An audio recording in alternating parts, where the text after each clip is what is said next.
findings, and sometimes they don't replicate, and often they don't replicate. And so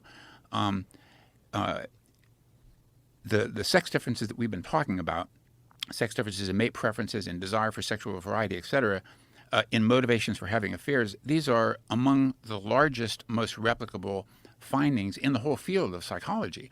Most for those of your listeners who are statistically inclined, most effect sizes in psychology are very, very small. There's an effect, but it just barely reaches statistical significance, and translates into like a D statistic of 0.3, 0.25. These are the sex differences that we're talking about are large. You don't even have to. I can show you a graph of them, and you don't even have to run the statistics to see. Yes, there's something fundamentally wrong there. The bars for men are here, the bars for women are there, or reversed. And so these are large, replicable sex differences, and so you really have to be really severely ideologically driven to deny them. And so I like to think that over the long run, the empirical fact of the science will prevail. But that's why it's been surprising to me that, some of these have been demonstrated for the last 20, 30 years, and then now we live in this weird time of sex difference denialism, which doesn't make sense. It's not just that we live in a world of sex difference denialism, but it's become the primary philosophy. It's not rare.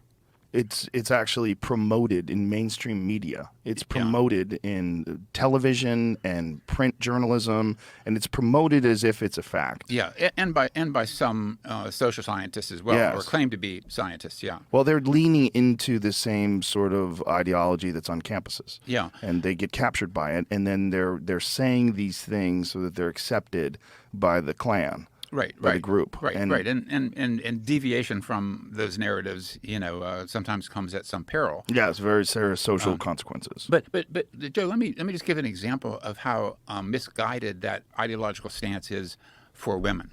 And this is something I also talk about in my most recent book, Sexual Harassment.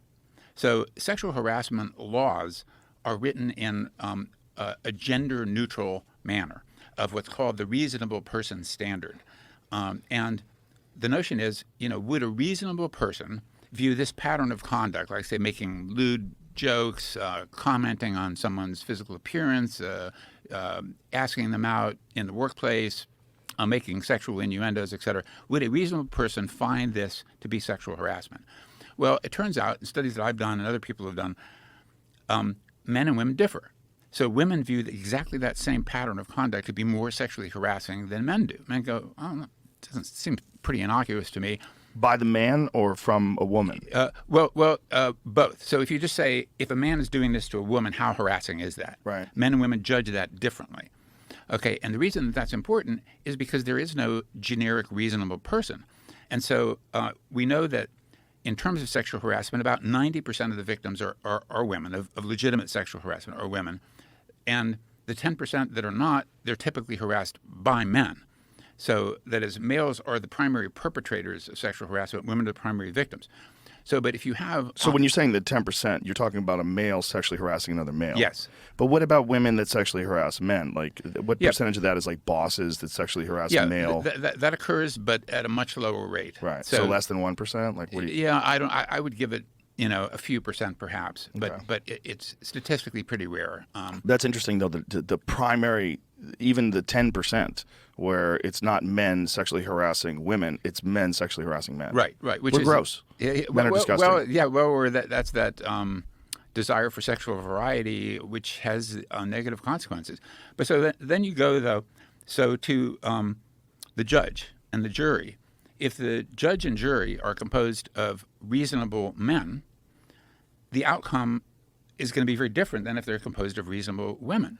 And so this is an example of where adopting a generic reasonable person standard, which implicitly denies that there exist any sex differences, that harms women, at least in cases where the reasonable people doing the judging are men. Right. So if you have a jury of your peers, but your peers happen to only be male, and they're judging whether or not you've been sexually harassed, they might be inclined to deny it. Right. And exactly. And I'll give you like one extreme case. This is an extreme case and not representative, but there was a while back a Texas politician that said, if a woman's going to be raped and it's inevitable, she might as well just lie back and enjoy it.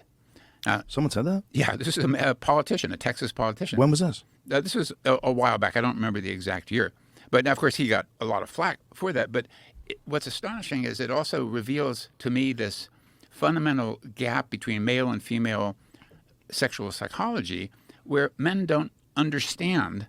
They know that women differ, but they don't sufficiently recalibrate for how different they are.